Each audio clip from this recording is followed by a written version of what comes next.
RSA यानी राजकुमारी शिक्षा academy में आपका स्वागत है और मैं हूं राजन बारेटी, आपका UPSC and HPSC civil services exam का एजुकेटर। तो हम 20,000 प्रश्नों की सीरीज शुरू कर चुके हैं। पहला भाग हम कर चुके हैं, दूसरा भाग हम शुरू कर रहे हैं। मैं अलग अलग भागों के अंदर आपको इनके प्रश्न पूरे कराऊंगा, जिसमें हमने सारे सब्जेक्ट्स को कवर किया है। आरएसए के ऐप पे जाके आप इन स्टडी मटेरियल्स को, पेड कोर्सेज को परचेस कर सकते हो। स्टडी मटेरियल जो फ्री है उसे डाउनलोड कर सकते हो। हमारे ऐप के ऊपर हमारी सारी वीडियोस पहले से मौजूद है, उन्हें आप देख सकते हो। यूट्यूब के ऊपर भी इस कोर्स को पूरा कराया जा रहा है। तो आज हम क्या देख रहे हैं, सिंधु घाटी सभ्यता के कुछ अन्य प्रश्न देख रहे हैं। तो चलिए हम शुरू करते हैं। पहला प्रश्न क्या है इसमें, सिंधु सभ्यता संबंधित है प्रागैतिहासिक युग से, आदि ऐतिहासिक युग से, ऐतिहासिक युग से या उत्तर ऐतिहासिक युग से? तो इसका सही उत्तर क्या होगा, आदि ऐतिहासिक युग से। विवरण क्या है, सिंधु सभ्यता आदि ऐतिहासिक है क्योंकि यहाँ लेखन लिपि के प्रमाण मिले हैं, लेकिन इसे अभी तक पढ़ा नहीं जा सका है। अगला प्रश्न क्या है, सिंधु घाटी की सभ्यता गैर आर्य थी क्योंकि वह नगरीय सभ्यता थी, उसकी अपनी लिपि थी, उसकी खेती और अर्थव्यवस्था थी, उसका विस्तार नर्मदा घाटी तक था।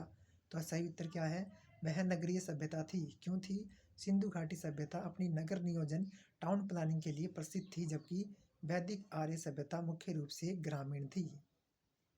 अगले प्रश्न में चलते हैं, सिंधु घाटी सभ्यता को आर्यों से पूर्व की रखे जाने का महत्वपूर्ण कारक क्या है? लिपि, नगर नियोजन, तांबा या मृदभांड? सिंधु घाटी सभ्यता को आर्यों से पहले क्यों रखा जाता है? सिंधु घाटी सभ्यता को आर्य से पहले से रखा जाता है क्योंकि उनका एक महत्वपूर्ण कारक है मृदभांड यानी कि पोट्री। सिंधु घाटी सभ्यता की जो संस्कृति है वैदिक सभ्यता से भिन्न थी क्योंकि इसके पास विकसित शहरी जीवन की सुविधाएं थी, इसके पास चित्रलेखी लिपि थी, इसके पास लोहे और रक्षा शस्त्रों के ज्ञान का अभाव था। उपयुक्त सभी? तो सही उत्तर है उपयुक्त सभी। लोहे आयरन का ज्ञान वैदिक काल में आया, सिंधु निवासियों को इसका ज्ञान नहीं था, उसके अलावा इनके पास बाकी सब चीज़ें थी। हड़प्पा संस्कृति की जानकारी का प्रमुख स्रोत क्या है?